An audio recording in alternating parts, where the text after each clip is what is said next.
What is going on, everybody? Welcome back to the channel. I'm Bearded Fortech, Anthony, for everybody that keeps asking. We are here with a 2015 6.7 liter Powerstroke diesel, and I say we because my son is here with me. He loves working on these things. He wants to help. We're doing an upper oil pan and a rear crank seal. So he is pulling the lower pan off right now, and a lot of you have asked me, you've seen me do pans before, but you've never actually seen me take the pan out. So I'm going to show you how to do that.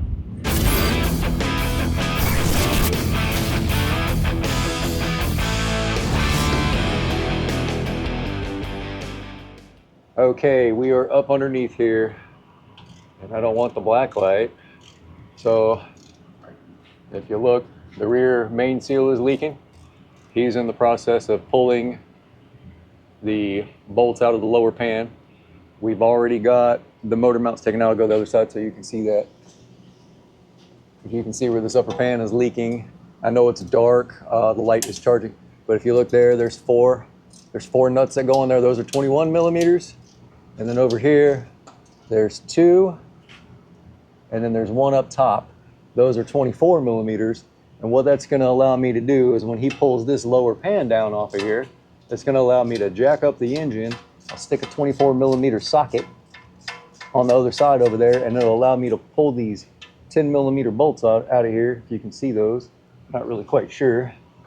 Those 10 mils, they run all along the side of the pan. And so what I'm gonna do is I'll try to get a light in here so you guys can actually see me pull this pan out of here, because a lot of you have said that you've seen me do the pans and you've seen them on the ground, but you've never actually seen me take the bolts out and pull the pan out, because the ones that are along the passenger side are the hardest ones to get to. And that's why you jack up the engine so you can get your hand in there with a 10 mil. Those are all 10 millimeter bolts. And so when he gets that down, I'm gonna pull the cooler off of it, which is just 1, 2, 3, 4, 5, like 6, 8 millimeter bolts. And you disconnect the hose from the side, and you always replace that hose because that thing always leaks. And I'll show you which hose I'm talking about when I get it out. But once I get all that out of the way, then I'll set up the camera so you guys can watch us going around the pan and pulling the bolts out and then sliding the pan out. Okay, so what I'm doing here, I got the jack set up. This is one of those spin jacks. It's gonna jack the engine up.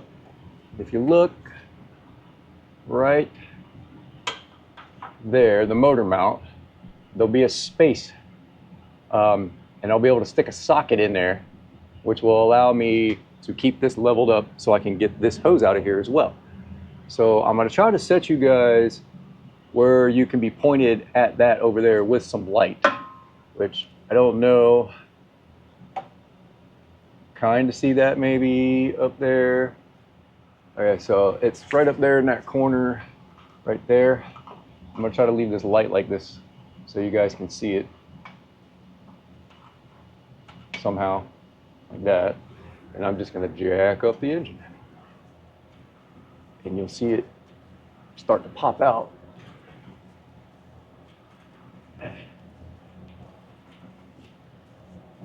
See it start to move. And I can't go too high because I have an intake up top.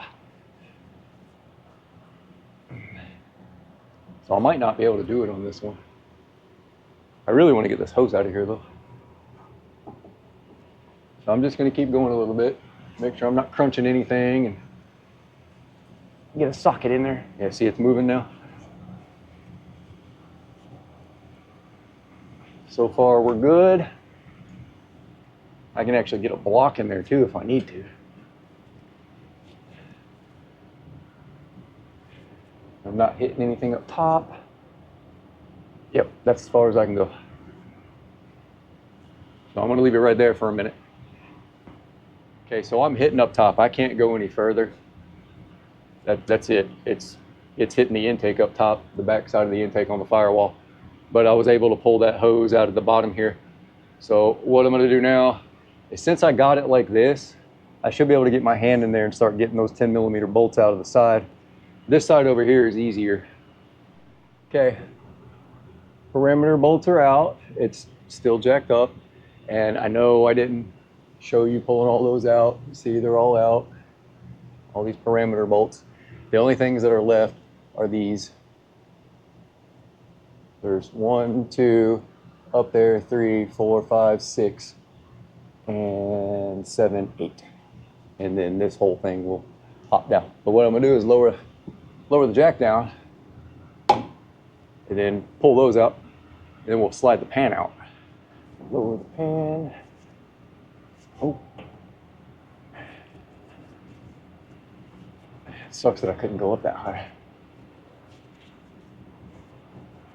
I really wanted to get that out of there.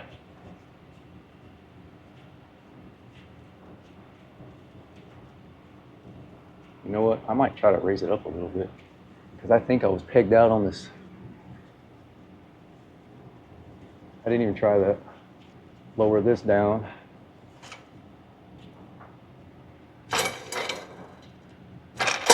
Like that. Yeah, I think I was pegged out. And then raise it up one.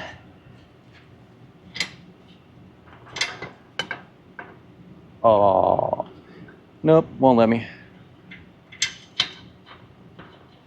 I know I had another one of these things around here. Let me find the other one because I know it'll go up higher than that. All right, so what it is, I lowered it down. I put a block on the end of this because I do need to get it up there, and that because I was running out of threads, and it gave me enough to put my little piece of wood in there. I'll show you that here in just a minute. Because you're not going to get a socket in that one.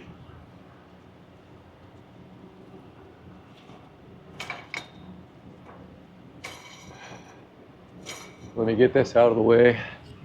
And then I'll show you a piece of wood that's shoved in the motor mount, which gives me enough space to slide the pan out without hitting anything on that side. I'll take my glove off here. And I'm gonna move you over here so you can see what I did. See, got a block of wood up in there, that gives me space. So I'm gonna pull all these bolts out right here, disconnect that seal, disconnect or break that seal, pull this pan down. I think my battery is almost dead. Oh. Yeah, it's almost dead. I'm gonna need this extension to get up in the top there.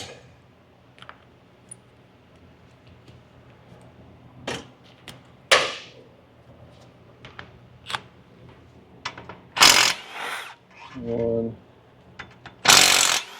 two, three, four, gravity, gravity, 5, should be 1, 2, and then one more.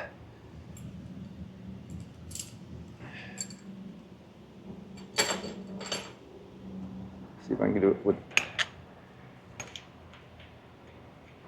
this guy. See if that'll give me enough to get up in there. Yeah.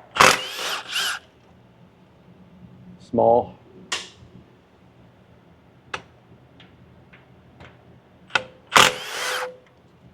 Small. The ones that are up inside are small. What else over here? Inside are small.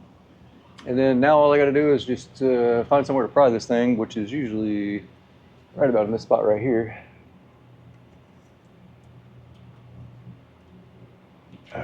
Oh, gravity. I need that screwdriver.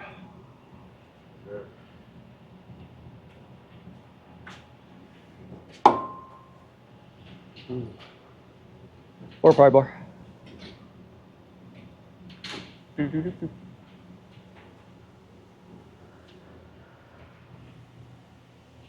know there was just a screwdriver over there.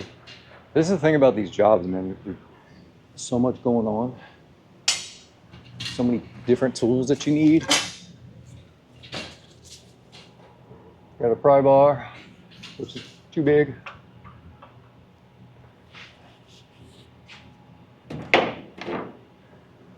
There's a smaller pry bar over there in the corner of that cart.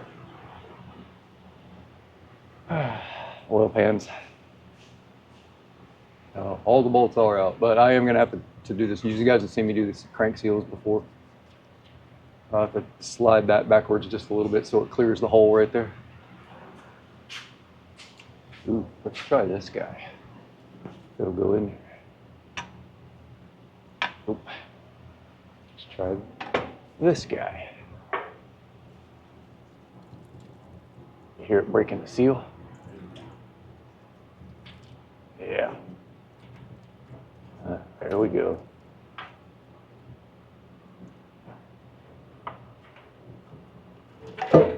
And there's that. And these things are heavy.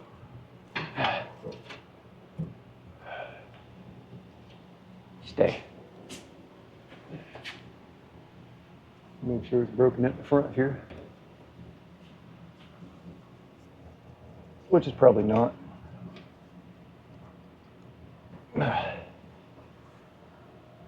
Yep, it is. All right, I need you to, you're just gonna hold all these wires and stuff out of the way so I can slide this thing out of here. It's stuck on. Ugh. What? Dipstick tube. Never stays where you put it.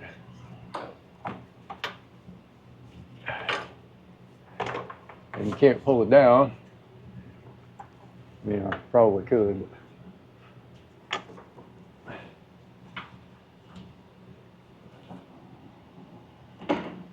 About the dumbest dipstick tube ever. Stay there. What's it stuck on? Wire harness. Oh, yeah, it is. See it? Oh, it's stuck on it somewhere over there, though. Ow. Sorry. Pretty good. There it goes. It's stuck on the stud for the harness. And there's the good old upper oil pan. And then I'll get this on the ground and show you. All right, so this is what it looks like underneath. So I gotta clean all that sealant off of there. And here's the pan. That doesn't look too bad in there. So we'll let it drip dry and then we'll prep that pan. And we'll prep the bottom of that one, and we're gonna do the crank seal first before we do anything else. So that's how you remove the pan. It was getting stuck on these two studs right here, this one and this one. That's where the wire harness and the transmission cooler tube goes. But other than that, the pan is out. Go to the front so you can see. And that's where it goes up to the front. Let's see if I can get you a better view. It's kind of hard to see, I know. It's just a bunch of stuff in the way. You see up inside the cradle? I don't know, can you? Yeah, you can see up in there. Well, it doesn't look bad under here. He maintains it very well. And the studs were getting stuck. That's where the wire harness connects to, and then the cooler. But we're gonna go ahead and do this rear crank seal. So that's how a rear or a upper oil pan is pulled out. It is a very tedious job. The bolts that are on the passenger side are the hardest ones to get to. But if you take your time, use a swivel and some extensions, you'll be able to break them loose. Once you break them loose, you should be able to get up in there, run your hand along the side and get it out. I would have showed you doing it, but there's just not enough room for the camera and to actually see what I'm doing in there, because the camera was actually in my way and I couldn't see what I was doing. So I apologize about that, but that is how the pan is actually removed. And no, this is not a beer, this is water, because it's like 109 degrees. But anyway, we're gonna prep the pan with the metal surface prep wipes. And these things are crazy, man. There's 25 of them in here and they sell them by the single sheet. One whole tub of these is like 140, 150 bucks. Max is also getting a new starter because the other one's jacked up. It's just from being oil soaked inside there, and then it's got corrosion on the terminals and stuff. And since I'm already here, he said, go ahead and replace it. But that's how you pull it out. It's heavy, so especially when you're going back in with a new one, you're going to need 2 people because somebody's going to have to guide you. Because if you touch that sealant while you go up there, sorry, you're going to pull it down and reseal it again. So that being said, I'm going to close this one out right here. I love you guys, and I will see you on the next one.